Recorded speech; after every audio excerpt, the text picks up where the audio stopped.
સુરતની ઉત્તરાયણ પોલીસ દ્વારા વ્યાજખોર વિરુદ્ધ ગુનો નોંધવામાં આવ્યો છે। હીરા કારખાનાદારે 21.50 લાખ રૂપિયા વ્યાજે લીધા હતા અને વ્યાજ સાથે મકાન અને પ્લોટ સિક્યુરિટી પેટે લખાવ્યા હતા। જોકે ફરિયાદીએ 23 લાખ રૂપિયા ચૂકવી દીધા હતા, પરંતુ તે પછી પણ 1.50 કરોડની વધુ માંગણી કરવામાં આવી હતી।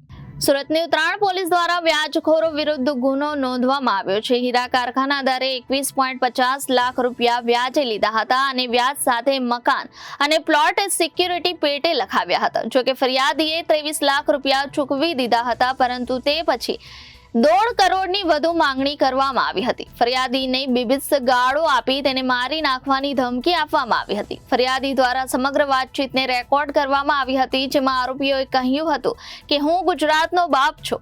ઉત્તરાયણ પોલીસ દ્વારા આરોપીઓ સામે ગુનો નોંધી તપાસ શરૂ કરી છે। તેમના દ્વારા ધરપકડ કરવામાં આવી છે અને સાથે સાથે ઘટનાનું રિકન્સ્ટ્રક્શન પણ કરવામાં આવ્યું છે।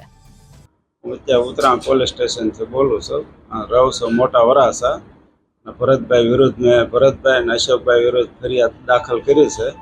વ્યાજની પઠાણી ઉઘરાણી મારી પાસે કરે છે, મારી નાખવાની ધમકી આપે છે વારા ગણે, અને અવારનવાર ઘેરે આવીને મારવાની ધમકી આપે છે અને મને ઘણી વખત માર્યો છે।